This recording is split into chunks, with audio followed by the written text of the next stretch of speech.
ઓઢવ રબારી વસાહત, જશોદાનગર રબારી વસાહત, જશોદાનગર જૂની રબારી વસાહત અને અમરાઈવાડી, આ જે 4 વસાહતોને ઘણા સમયથી પ્રશ્ન ચાલતો હતો.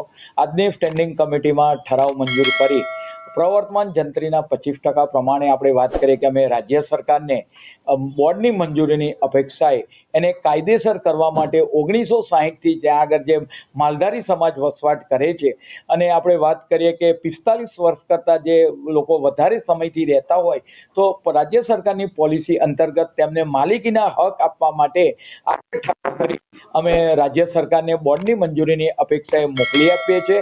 પરિણામે રાજ્ય સરકાર તેના પર નિર્ણય કરી આગામી સમયગાળા દરમિયાન આ રબારી વસાહત માટે એક ખુશીના અને આનંદના સમાચાર કે જ્યાં આગળ વર્ષોથી આ લોકો રહે છે તેમને પોતાના માલિકીના હક પ્રાપ્ત થાય કરે તે દરે આપણે વાત કરીએ કે 6 મહિનાની અંદર તેનું પેમેન્ટ એને કોર્પોરેશનની અંદર જમા કરાવવાનું રહેશે. આમ આ જે વિસ્તારનો જે પ્રશ્ન હતો પૂર્વ ઝોનની અંદર અમરાઈવાડી વસાહત, ઓઢવ રબારી વસાહત, જશોદાનગર જૂની અને નવી રબારી વસાહતનો લગભગ 1000 કરતાં વધારે મકાનોનો આ પ્રશ્ન આનાથી હલ થશે. ભૂતકાળની અંદર કોર્પોરેશન દ્વારા જ 2 ઠરાવ રાજ્ય સરકારને મોકલી આપવામાં આવ્યા હતા. તદુપરાંત ભૂતકાળની અંદર માનનીય મુખ્યમંત્રી એક્સ મુખ્યમંત્રી દ્વારા 45 વર્ષ કરતાં વધારે સમયથી એના માલિક હોય અથવા તો ભાડવત હોય તેવા લોકોને કાયદેસર કરવા માટે એક ઠરાવ રાજ્ય સરકારનો પણ એક જીઆર થયેલો છે. એ જીઆરના અંતર્ગત અમે લાઠી બજારનો નિર્ણય લાવ્યા છે.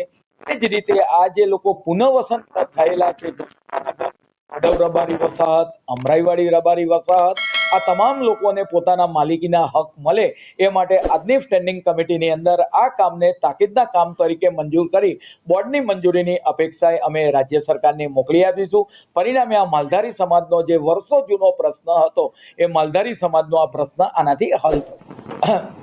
ધૂળેટીના દિવસે જે ગજરાજનો દુરુપયોગ કરવામાં આવ્યો હતો તેના આધારે આજની ચર્ચા કરવામાં આવી હતી. પરિણામે જે પણ કર્મચારી આની અંદર સંડોવાયેલા છે ટોપ લેવલથી શરૂ કરી નીચેના લેવલ સુધી પર કાયદેસરની કાર્યવાહી પણ કરવામાં આવશે.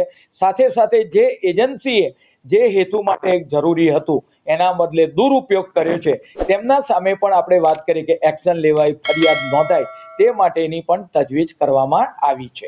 જનમાર્ગની અંદર રોજના 1 લાખ કરતાં વધારે મુસાફરો મુસાફરી કરતા હોય છે.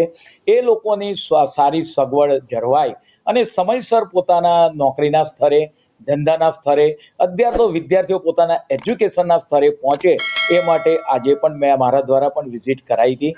નાગરિક દ્વારા ફરિયાદ મળતા આજ રોજ મેં આપણે વાત કરીએ કે એની મુલાકાત લીધી. પરિણામે ગરમીની સિઝન હોય ત્યારે બીઆરટીએસ અમારી સંપૂર્ણ વાતાનુકૂલિત બસ છે.